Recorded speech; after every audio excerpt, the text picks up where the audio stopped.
नमस्कार, आप देख रहे हैं हमारा खास कार्यक्रम खबर देश से। आपके साथ मैं हूं शंकर दत्त पंत। मुकुल रॉय की घर वापसी के बाद से बंगाल बीजेपी में बगावत की खबरें अब सामने आने लगी है। शुभेंदु अधिकारी की टीम में नाराजगी देखी जा रही है। ऐसा तब देखा गया है जब बंगाल हिंसा की शिकायत करने शुभेंदु अधिकारी राज्यपाल जगदीप धनखड़ से मिलने के लिए पहुंचे और इस मुलाकात के वक्त बीजेपी के कई विधायक गैर हाजिर रहे, जिसके बाद से सुगबुगाहट तेज हो गई है कि बीजेपी के कई विधायक शुभेंदु अधिकारी से नाराज हैं। यह संभावना जताई जा रही है कि यह विधायक मुकुल रॉय के संपर्क में है और टीएमसी ज्वाइन कर सकते हैं। हालांकि बीजेपी की तरफ से ऐसी कोई प्रतिक्रिया सामने नहीं आई है, लेकिन इस बीच कई सवाल खड़े हो रहे हैं। सवाल यह उठ रहा है कि आखिर 2 दर्जन से ज्यादा विधायक गैर हाजिर क्यों रहे और क्या शुभेंदु अधिकारी के नेतृत्व से ये विधायक नाराज हैं? क्या बंगाल में दीदी का भय इन विधायकों को सता रहा है या सत्ता इन विधायकों को लालच के साथ साथ हिंसा का डर भी सताने लगा है? इसी पर आज करेंगे हम चर्चा, लेकिन सबसे पहले आपको यह खास रिपोर्ट दिखा देते हैं कि बंगाल की सियासत में इन दिनों इतनी हलचल क्यों बढ़ती हुई जा रही है। देखिए रिपोर्ट। ये बंगाल में दीदी का दम, दीदी के आगे बीजेपी के अधिकारी बेदम, अधिकारी की टीम में नाराजगी भारी, अब कई विधायकों की आई बारी। बंगाल चुनाव में सबसे ज्यादा चर्चा खेला होबे शब्द की हुई थी। दीदी ने चुनाव में तो खेला किया ही, अब बंगाल की सियासत में खेला हो रहा है। पहले मुकुल रॉय की घर वापसी हुई और अब बीजेपी में टूट के संकेत मिल रहे हैं। कई विधायक शुभेंदु अधिकारी से नाराज बताए जा रहे हैं। ऐसा तब देखा गया जब शुभेंदु अधिकारी राजभवन पहुंचे। अधिकारी के साथ 77 में से मात्र 50 विधायक पहुंचे। करीब 2 दर्जन से ज्यादा विधायक गैर हाजिर रहे, जो बड़ा संकेत है बंगाल बीजेपी में नाराजगी का। इन विधायकों ने बंगाल हिंसा की घटनाओं पर राज्यपाल जगदीप धनखड़ को ज्ञापन सौंपा, लेकिन सबसे बड़ी बात कि राज्यपाल से मुलाकात के दौरान अधिकारी सिर्फ 50 विधायकों को ले जा सके, बाकी विधायक अधिकारी के साथ नहीं आए। ये वाकया ऐसे वक्त में हुआ है जब हाल ही में बीजेपी को झटका देकर मुकुल रॉय टीएमसी में फिर से शामिल हुए हैं। माना जा रहा है कि बीजेपी के कई नेता टीएमसी के संपर्क में हैं। ऐसी स्थिति में संभावना जताई जा रही है कि ये विधायक बीजेपी का साथ छोड़ सकते हैं और टीएमसी का दामन थाम सकते हैं। हालांकि बंगाल बीजेपी की तरफ से विधायकों की गैर हाजिरी पर कोई प्रतिक्रिया नहीं आई है, लेकिन कयास ये लगाए जा रहे हैं कि बंगाल बीजेपी में बड़ा खेला हो सकता है। ब्यूरो रिपोर्ट, जनतंत्र टीवी। तो क्या विधायकों को डर सता रहा है और क्या जो विधायक हैं बीजेपी के वो टीएमसी में शामिल होंगे आने वाले वक्त में? मुकुल रॉय के बाद अब अगला नंबर किसका है, ये सवाल सबके जहन में है, क्योंकि जिस तरह से भारतीय जनता पार्टी ने एक नारा दिया था खेला होवे, और पश्चिम बंगाल में हमने देखा था चुनाव के वक्त में ये नारा खूब गूंजा था, लेकिन आपने देखा उसके बाद परिस्थितियां क्या हुई, हालात क्या हुए। टीएमसी के बहुत सारे ऐसे नेता थे जो भारतीय जनता पार्टी का उस वक्त दामन थाम चुके थे, लेकिन अब शुभेंदु अधिकारी के नेतृत्व में कहा जा रहा है कि विधायकों की नाराजगी है। और ये बात इसलिए कही जा रही है क्योंकि राज्यपाल से मिलने के लिए ऐसे तमाम विधायक गए थे, लेकिन जो संख्या विधायकों की होनी चाहिए थी, तकरीबन 2 दर्जन से ज्यादा विधायक गैर हाजिर रहे। इसीलिए ये अनुमान, ये अटकलें अब लगाई जा रही है, क्या जो विधायक नहीं गए शुभेंदु अधिकारी के साथ वो नाराज हैं, वो टीएमसी का दामन थामेंगे? क्या बंगाल में इस वक्त चल रहा है? क्योंकि हिंसा की खबरें पश्चिम बंगाल में आपने देखा होगा, चुनाव से पहले भी आ रही थी, चुनाव के बाद भी आ रही है। बीजेपी लगातार ममता सरकार पर हमलावर है, लेकिन इस बीच मुकुल रॉय के वापसी के बाद टीएमसी में क्या अब जो बाकी नेता हैं, जो बताया जा रहा है कि कई ऐसे विधायक हैं जो उनके संपर्क में हैं, वो टीएमसी का दामन थामेंगे क्या पश्चिम बंगाल में? ये देखने वाली बात होगी। और कहा यह भी जा रहा है कि बहुत सारे ऐसे विधायक हैं जिनकी नाराजगी है, शुभेंदु अधिकारी के नेतृत्व से वो खुश नहीं है, वो भी टीएमसी का दामन थाम सकते हैं। यह भी देखने वाली बात होगी कि क्या भारतीय जनता पार्टी अपने विधायकों को रोक पाती है या नहीं। अगर नहीं रोक पा रही है तो इसके पीछे की वजह क्या है? दीदी के आगे बीजेपी के अधिकारी क्या बेदम हो गए हैं? शुभेंदु अधिकारी की हम बात कर रहे हैं। शुभेंदु अधिकारी ने जिस तरह से कहा यह जा रहा है कि उनके नेतृत्व से बहुत सारे ऐसे विधायक जो कि खुश नजर नहीं आ रहे हैं। तो मुकुल रॉय के बाद अब अगला नंबर किसका है, ये सवाल सबके जहन में है। तो क्या पश्चिम बंगाल में खेला हो रहा है इस वक्त? क्योंकि चुनाव से पहले आपने ये नारा पश्चिम बंगाल में खूब सुना होगा, देखा होगा, लेकिन चुनाव जीती टीएमसी और उसके बाद अब धीरे धीरे जो विधायक छोड़कर आए थे उनकी एक बार फिर से वापसी हो रही है।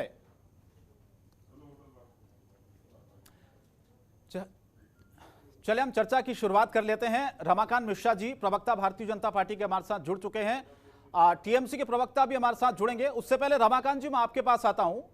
चुनाव के वक्त एक नारा पश्चिम बंगाल में गूंजा था, खेला होबे। क्या खेला हुआ आपने देखा रमाकांत जी? आपने यह अनुमान लगाया था पश्चिम बंगाल में आप सीटें लाएंगे, बहुमत हासिल करेंगे, सरकार बनाएंगे, लेकिन हो नहीं पाया। अब धीरे धीरे जो नेता हैं, आपके अपने ही नेता, उन नेताओं को आप रोक नहीं पा रहे हैं। मुकुल रॉय चले गए, अगला नंबर किसका है? क्यों नहीं रोक पा रहे हैं आप नेताओं को, विधायकों को? शंकर जी, ऐसा है, देखिए, भाजपा का जो एक संगठनात्मक संरचना है वो निश्चित तौर पर कुछ सिद्धांतों के ऊपर में आधारित है। और उस इतनी बड़ी पार्टी, विश्व की इतनी बड़ी पार्टी, और निश्चित तौर पर इस संगठन का, इस पार्टी का जरूर कोई न कोई ऐसा सिद्धांत होगा जिसके ऊपर में इतनी बड़ी पार्टी खड़ी है। अब उस सिद्धांत को मानने वाले, जब मान लीजिए मुकुल राय की मैं बात कर लूं, तो मुकुल राय जी 3 साल पहले आए थे, तो वो जो उनको सिद्धांत उनको बहुत पसंद आया था। ठीक है, आए और फिर उसके बाद चले भी गए। तो जहां पर देखिए कुछ सिद्धांत ऐसे होते हैं जो कि आप अगर कोई सत्ता की लोलुपता को लेकर के अगर आप किसी पार्टी को अगर ज्वाइन करते हैं और आप चाहते हैं जो कि इंस्टेंट उसका रिजल्ट आए, तो ये बिल्कुल सही बात नहीं है। ये किसी भी पार्टी के लिए भी सही नहीं है, किसी भी नेता के लिए भी सही नहीं है। तो वजह रही होगी। देखिए, जहां तक बंगाल की बात है, तो बंगाल, अब मैं वही कह रहा हूं ना, मैं बस उसी विषय पे आ रहा हूं। देखिए, संगठनात्मक जो संरचना है इतनी बड़ी पार्टी का, तो सिद्धांत तो बिल्कुल है। ऐसे तो है नहीं जो कि बिना सिद्धांत की इतनी बड़ी पार्टी खड़ी हो गई है। तो उस सिद्धांत को मानने वाले, जिस टाइम में मुकुल राय जी 3 साल पहले आए थे, तो उस टाइम में उनको सिद्धांत पसंद आया था। उसके बाद वो सिद्धांत अगर मान लीजिए सत्ता के लोलुपता में अगर आप इंस्टेंट सरकार बदलते ही सिद्धांत बदल जाते हैं क्या नेताओं के? वो थोड़ी सी गड़बड़ है। किसी सरकार बदलते ही रमाकांत जी नेताओं के सिद्धांत भी बदल जाते हैं? मैं कह रहा हूं, देखिए, मैं वही चीज कह रहा हूं, पार्टी का सिद्धांत तो आपको फॉलो करना पड़ेगा। अब कुछ ऐसे नेता हैं, जब मैं नाम नहीं लेना चाहूंगा, लेकिन कुछ ऐसे नेता हैं जिनको सिद्धांत से कोई मतलब नहीं, उनको सत्ता की नाम लेने में क्यों डर रहे हैं? अब मान लीजिए मुकुल राय जी, मैं उनका बड़ा सम्मान, नहीं, मैं डरने की बात नहीं है, लेकिन मैं एक बता रहा हूं, एक बंच ऑफ नेता हैं, बंच ऑफ लीडर्स हैं जो इसमें इस तरह के सिद्धांत को न मानने वाले, आज मान लीजिए उन्होंने यहां से टीएमसी में गए हैं ज्वाइन करने के लिए, और वो राष्ट्रीय उपाध्यक्ष बना दिए गए हैं। तो इस तरह का जो इंस्टेंट रिजल्ट चाहते हैं, तो भाजपा में ऐसा नहीं है। जो सत्ता लोलुपता में आप आए बिना सिद्धांत के और आप इंस्टेंट रिजल्ट चाहेंगे, तो ऐसा नहीं होता है। पहली बात। दूसरी बात, बंगाल में जहां तक बात है राजनीतिक हिंसा की, वो आपने देखा जो चुनाव से पहले भी किस तरह की हिंसाएं हुई, और इसके बाद चुनाव के बाद भी आपने देखा जो कि किस तरह की हिंसा जो आप लोगों के सामने में है, कोई मीडिया रिपोर्ट है, पब्लिक डोमेन में है। तो जिस तरह से यहाँ पर बात आई है जो कि हाँ 50 केवल विधायक ही जो है शुभेंदु अधिकारी के साथ गए थे राज्यपाल जी से मिलने के लिए, खास करके लॉ एंड ऑर्डर के विषय के ऊपर में बात करने के लिए। तो जहां तक बात है लॉ एंड ऑर्डर की, तो निश्चित तौर पर आपने देखा है जो कि लॉ एंड ऑर्डर किस तरह से पश्चिम बंगाल में है। रह गई बात जो कि उसमें 25 विधायक नदारद थे, वहां पर अनुपस्थित थे। तो कोई ऐसा, मैं आपको बता दूं, इस चैनल के माध्यम से बताऊं आपको, जो कोई ऐसा व्हिप जारी नहीं हुआ था जो कि आपको 75 या जो विधायक है वो वहां पर पहुंचना ही पहुंचना है। रमाकांत जी नहीं हुआ था, लेकिन आप अपनी एकजुटता तो दिखाएंगे ना ऐसे वक्त में? वो तो नजर नहीं आ रही है ना, उसमें विरोधाभास नजर आ रहा है ना। इसीलिए रमाकांत जी ये सवाल उठ रहा है, जो विधायक नहीं पहुंचे शुभेंदु अधिकारी के साथ, क्या वो नाराज हैं? क्या वो उनके नेतृत्व से खुश नहीं है? क्या जो 2 दर्जन से ज्यादा विधायक वहां पर शामिल नहीं हुए उनके साथ, क्या वो टीएमसी का दामन थामेंगे? ये तो सवाल उठ रहा है ना फिर अब। निश्चित बात है ये कि ये मीडिया रिपोर्ट है, निश्चित तौर पर अटकल तो लगती ही लगती है। क्यों नहीं गए विधायक? अगर आप एक कदम बढ़ाएंगे तो अटकलें तो आएगी ही आएगी। को जाना चाहिए था या नहीं जाना चाहिए था? वही बिल्कुल, अब मैं वही चीज कह रहा हूं, मैं उसी को स्पष्ट कर रहा हूं। मैं अब देखिए, विधायक जहां पर जो उपलब्ध थे, कोई ऐसा ना व्हिप जारी हुआ था जहां पर 50 डेलीगेशन की बात थी, 50 गए वहां पर। नहीं तो व्हिप अगर जारी नहीं हुआ तो फिर तो 50 को भी नहीं जाना चाहिए था ना, जो कि कोई क्षेत्र में फिर 50 क्यों गए? नहीं, 50 चलिए मैं लौट रहा हूँ। एक होता है उपलब्धता, एक होता है अनुपलब्धता। रमाकांत जी, संजय सरकार भी जुड़ रहे हैं मेरे साथ, प्रवक्ता टीएमसी के। संजय जी स्वागत है आपका। संजय जी, रमाकांत मिश्रा जी जुड़े हुए, प्रवक्ता भारतीय जनता पार्टी के। क्या चल रहा है बंगाल में इस वक्त? खेला किसका हो रहा है? क्योंकि धीरे धीरे टीएमसी में नेताओं की वापसी हो रही है। बीजेपी आरोप लगा रही कि भैया जो टीएमसी के नेता थे, जिस उम्मीद के साथ भारतीय जनता पार्टी में आए थे, सत्ता का लालच उन्हें था, वो चीजें उन्हें नहीं मिली, इसलिए वो दोबारा से वापस ममता बनर्जी की तरफ रुख कर रहे हैं। क्या कहेंगे आप इस पर? देखिए, मैं एक चीज आपको सबसे पहले बताना चाहेंगे, हमने 2021 में खेला शुरू किया और 2024 में जाके खेला हम पूरा खत्म कर, हिंदुस्तान में खेला खत्म। नहीं, अभी चल रहा है खेला, अभी खत्म नहीं हुआ। में खत्म करेंगे। नहीं, आपको डेट टाइम बोलते हैं ना, टिल सम डेट तक होता है ना, उस हिसाब से आपको डेट मतलब टाइम का जो बर्डिंग होता है उसके हिसाब से मैं आपको एक चीज बताता है। रमाकांत मिश्रा जी कोलकाता से जुड़े हुए थे, बंगाल से जुड़े, बहुत अच्छा तरह से हम उनको जानते हैं, अच्छे इंसान है, पढ़े लिखे इंसान है, अच्छे व्यक्तित्व है। मैं एक चीज अब उससे पूछना चाहेंगे, बोले तो भारतीय जनता पार्टी में जब टिकट बंधन के लिए जब उसको दफ्तर में आग लगाया गया था, दफ्तर में गोलीबारी चलाया गया था, वो तृणमूल कांग्रेस किया था कहीं साथ, एक नंबर बात। दूसरे नंबर बात, हरिश्चंद्रपुर में मालदा में भारतीय जनता पार्टी को जानलेवा हमला हुआ था, गोली चलाया था। गोली किसने चलाया था? हरिश्चंद्रपुर के जो मंडल अध्यक्ष था निताई मंडल जी, वो उम्मीदवार के ऊपर में गोली चलाया। किसने गोली चला? भारतीय जनता पार्टी। अच्छा, आरामबाग में जो एक भारतीय जनता पार्टी को कार्यकर्ता हत्या हुआ था, किसने हत्या किया था? भारतीय जनता पार्टी के 3 कार्यकर्ता मिलकर उसको गोली किया था, सिंपैथी लेने के लिए। पुलिस उसको पकड़ा गया, जज के सामने बोला, मेरे को भारतीय जनता पार्टी से बोल गया था, इसको अगर नहीं मारोगे तो हमको इस इलाका में सिंपैथी नहीं मिलेगी। इस हिसाब से वो बयान दिया है। वो बयान चारों तरफ से कोर्ट में भी है, अगर चाहिए तो आप कोर्ट पेपर मतलब आप वहां पर कोर्ट में जाके अपील कीजिए, आपको सर्टिफाइड कॉपी मिल जाएंगे, ठीक है। और रह गया बगावत के बाद में, बंगाल में 40 विधायक और 9 सांसद हम लोगों के साथ जुड़े हुए, सब बंगाल में नहीं, उत्तर प्रदेश में नरोत्तम मिश्रा जी को साथ में 30 विधायक भारतीय जनता पार्टी जोड़ रहा है। येदियुरप्पा का सरकार बहुत जल्दी गिर रहे हैं, बगावत के नतीजे में आ चुके हैं, मैं बता रहे हैं। अच्छा, बंगाल में जब नरोत्तम मिश्रा जी होम मिनिस्टर जो है इनके, आपको मध्य प्रदेश के, वो बंगाल में हुगली में जब आए थे, सिंगुर में, उसको एक घर में ताला बंद करके कार्यकर्ता लोग रख दिया था। किस कारण में? टिकट के लेकर नाराजगी। भारतीय जनता पार्टी में दोनों गुट में लड़ाई चल रहा है, एक पुराना एक नया गुट में, और उसमें मर्डर हो रहा है, पुलिस पकड़ भी रहा है, लॉ एंड ऑर्डर स्ट्रिक्ट तरह से देखा रहे हैं। और यहाँ बोल रहे लॉ एंड ऑर्डर ठीक नहीं है, इसके लिए गया तो वहाँ शुभेंदु अधिकारी को कोई मानने के लिए भारतीय जनता पार्टी में तैयार है ही नहीं है। आरएसएस को जो आदमी लोग को, वही तो आरएसएस संगठन है, ये पार्टी 1980 में तैयार हुआ है, ठीक है। आरएसएस उसको under control by RSS control करता है, आरएसएस से कुछ नहीं है, उसको ऊपर में भारतीय जनता पार्टी कैसे बंगाल में। और मैंने हर वक्त आपको बताया था, भारतीय जनता पार्टी, आपको चैनल में काफी डिबेट हम किए हैं, भारतीय जनता पार्टी ने। अच्छा, मुझे बताइए संजय जी, 77 में से कितने लोग आपके संपर्क में अभी पश्चिम बंगाल में? 40 आदमी, 40 विधायक और 9 सांसद हम लोग को साथ में आ रहे हैं। मैं आपको कुछ स्टैटिस्टिक बता रहे हैं, आप सुनिए। वोट में कैसे भारतीय जनता पार्टी हवा उठाने के बाद में वोट उनको तरफ नहीं गया है। दक्षिण 24 परगना, जहाँ पर 12,300 बूथ था, जहाँ पर 3600 बूथ में भारतीय जनता पार्टी 2 डिजिट मतलब 10 वोट भी नहीं मिला है। पांगोड़ में 156 वोट में 0 वोट मिला है। कैनिंग में 133 वोट में 0 वोट मिले, एक भी वोट नहीं मिला। 78,903 बूथ था जहाँ पर भारतीय जनता पार्टी का संगठन। रमाकांत जी रिस्पॉन्स करें, फिर मैं संजय जी से सवाल लूंगा। हिंसा को लेकर मेरा सवाल था। हाँ बोलिए रमाकांत जी। संजय जी का कहना है कि 40 ऐसे विधायक हैं जो अभी धीरे धीरे आना शुरू हो जाएंगे, आपका कुनबा बिल्कुल खत्म हो जाएगा, फिर असली खेला होगा। उनका कहने का 10 बता रहे हूँ, आखिरी में 10 बचेंगे सिर्फ।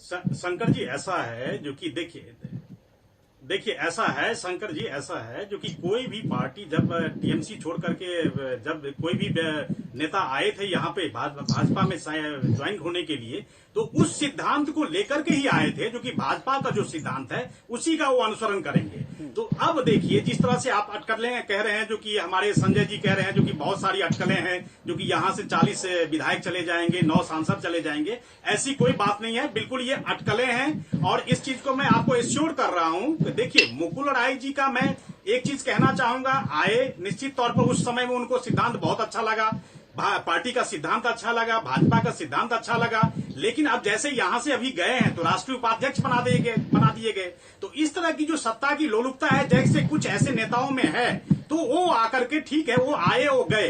देखिए, हमने हमेशा से ही पार्टी में सिद्धांत के आधार पर सबका स्वागत किया है। अगर पार्टी के सिद्धांत किसी को पसंद है तो निश्चित तौर पर आपका स्वागत है, लेकिन आप सिद्धांत से हट करके आप कहेंगे जो इंस्टेंट रिजल्ट चाहिए, तो उसके लिए आपको थोड़ा सा आपको इंतजार करना पड़ेगा। रमाकांत जी कह रहे हैं कि सत्ता का लालच है, इसीलिए सत्ता बदली तो नेता भी उधर जाने लगे। अब दूसरा मेरा सवाल यह है कि जो संख्या आप बता रहे हैं 40, वो किस आधार पर इस बात को कह रहे हैं? देखिए, भारतीय जनता, अगर हम कल बोलेंगे कल मेरे पार्टी में 40 विधायक आ जाएंगे, हम लोग भी थोड़ा ऑब्जर्वेशन में, तो इंतजार किस चीज का कर रहे हैं? धीरे धीरे सबको लेंगे।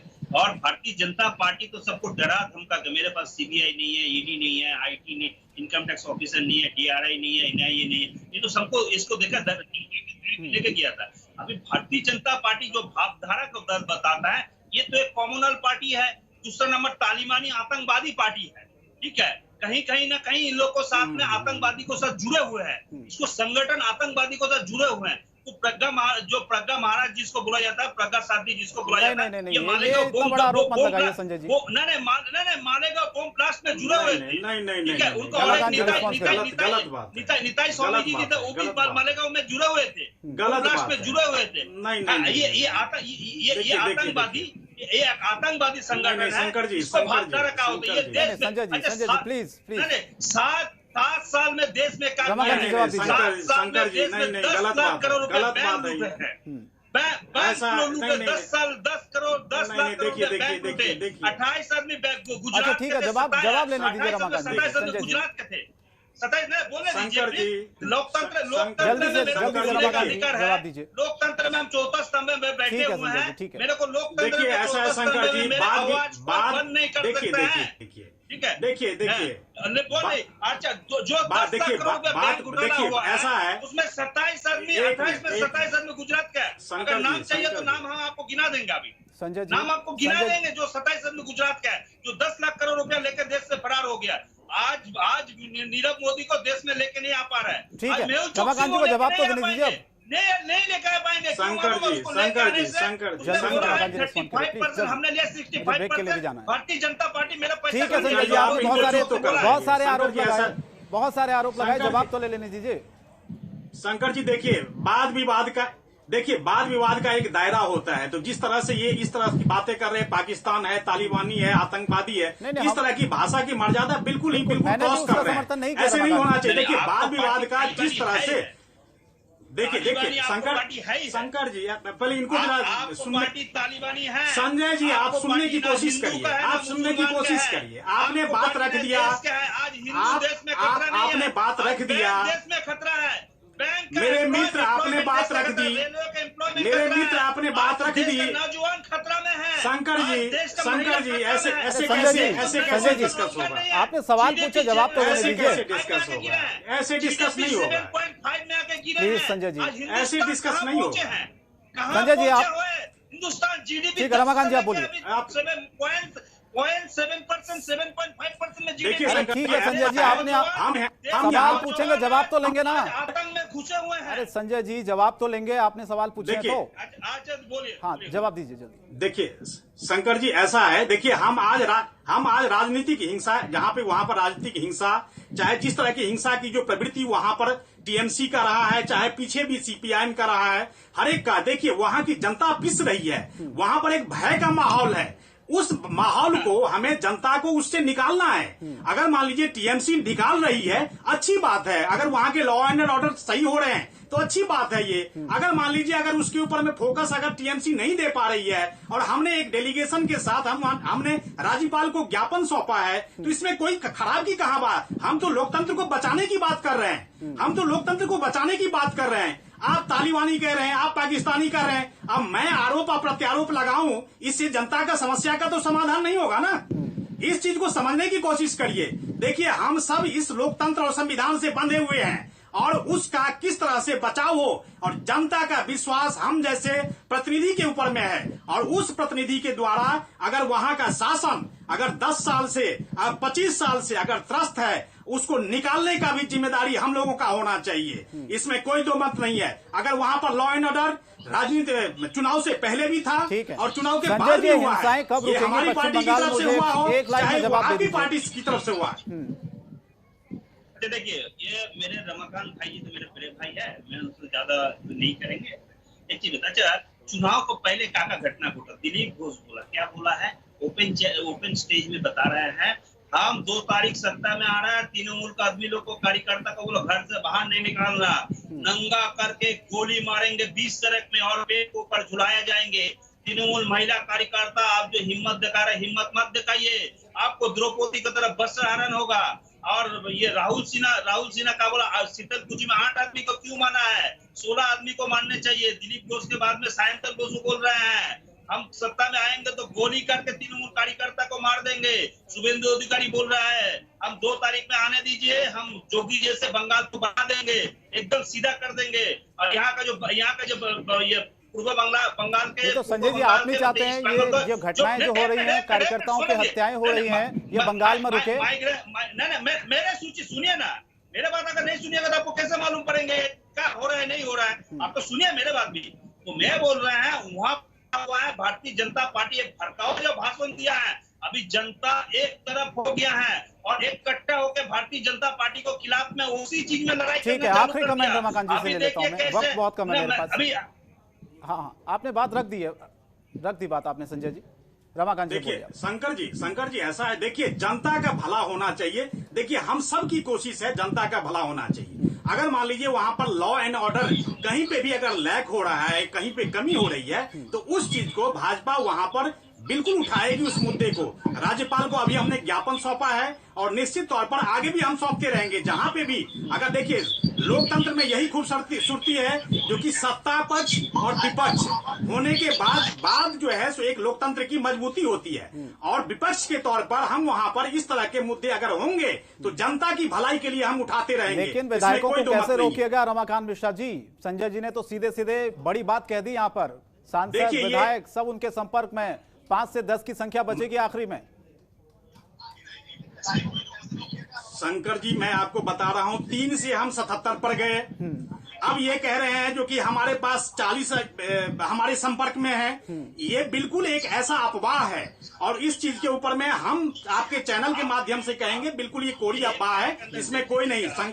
संजय जी भी अपने पार्टी की तरफ से पक्ष रख रहे हैं, तो इसलिए ये कहेंगे 40 क्या 50 भी कहेंगे जो कि हमारे संपर्क में है, तो बहुत अच्छी बात है। लेकिन बीजेपी अपने सिद्धांत पर चल रही है और उस सिद्धांत के जो भी अनुपालन करने वाले हैं वो निश्चित तौर पर इस पार्टी में रहेंगे, इसमें कोई दो मत नहीं है। संजय जी कहने में क्या हर्ज है? चुनाव से पहले भारतीय जनता पार्टी ने भी तो कहा था ना, सरकार बनाएंगे, सीटें लाएंगे, बहुमत हासिल करेंगे, लेकिन हो नहीं पाया। इसी तरह आप भी कह रहे हैं ठीक है 40 हैं 50 हैं आपके संपर्क में, इसका कोई आधार तो नहीं है ना बड़ा? आपको चैनल में मैं काफी बार डिबेट में बैठे था, 220 सीट मिले, आखिर तो 213 मिला तो 218 हो जाएंगे बाई इलेक्शन होने हुआ। मेरे बात मैं आप लिख के रख दीजिए, 40 विधायक 1 से 1.5 महीना के अंदर जो ये कर रहे हैं, आप मेरा बात रिकॉर्ड करके रखिए और उस दिन फिर मेरे को दोबारा आप डिबेट में बुलाइएगा। और रह गया जगदीप धनखड़ जो यहाँ गवर्नर है, ये इंडियन म्यूजियम केस में 109 करोड़ का घोटाला करके यहाँ है, ये करप्टेड है। और जगदीप धनखड़ जो यहाँ का गवर्नर है, ये एक करप्टेड व्यक्ति है और ये भारतीय जनता पार्टी के स्पोक्स पर्सन का काम कर रही है। शंकर जी 10 सेकंड नहीं है एक करप्टेड शंकर जी 10 सेकंड बोले रमाकांत जी, वक्त बहुत कम है। नहीं बचा नहीं सकता है, संविधान नहीं बचा सकता। ऐसा है शंकर जी, संजय जी अपने लोकतंत्र की जो खूबसूरती है उसको बिल्कुल पूरी तरह से उपयोग कर रहे हैं। जहां तक फ्रीडम ऑफ स्पीच की बात है, फ्रीडम ऑफ स्पीच की बात है, तो ये राज्यपाल के ऊपर में भी इन्होंने अब एलिगेशन लगा दिया, बिना तथ्य के बिना आधार के इन्होंने लगा दिया। ये फ्रीडम ऑफ स्पीच है। लोकतंत्र की खूबसूरती का ये पूरा फायदा उठा रहे हैं। लेकिन भाजपा ऐसे हर एक मुद्दे को जो जनता से सरोकार है, जनता की भलाई के लिए हमेशा उठाती रहेगी और अभी भी उठा रही है। जी शंकर जी, भारतीय जनता पार्टी में से ठीक है, मेरे पास वक्त, मेरे पास वक्त, भारतीय जनता पार्टी में सर चोर ठीक है डकैत सर। लोग शामिल हो गए संजय जी, हैं मेरे पास और वक्त कम है, 109 करोड़ मेरे पास वक्त कम है, इस डिबेट को यहीं गवर्नर समाप्त करना पड़ेगा। संजय जी बहुत बहुत शुक्रिया, और आपका रमाकांत जी बहुत बहुत शुक्रिया। पश्चिम बंगाल में जिस तरह से लगातार राजनीतिक हलचल तेज है, मुकुल रॉय की घर वापसी के बाद, टीएमसी में शामिल होने के बाद अब अगला नंबर किसका है? क्योंकि जिस तरह से शुभेंदु अधिकारी राज्यपाल के पास पहुंचे थे, उसमें तकरीबन 2 दर्जन से ज्यादा विधायक गैर हाजिर थे। इसका क्या मतलब निकाला जाए? इसीलिए टीएमसी बार बार यह कह रही है कि विधायक हो, सांसद हो, वो उनके संपर्क में लगातार बने हुए हैं, वापस वो टीएमसी का दामन थामेंगे। तो फिलहाल खबर देश से मैं आज के लिए इतना ही, लेकिन जनतंत्र टीवी पर खबरों का सिलसिला लगातार जारी रहेगा। नमस्कार।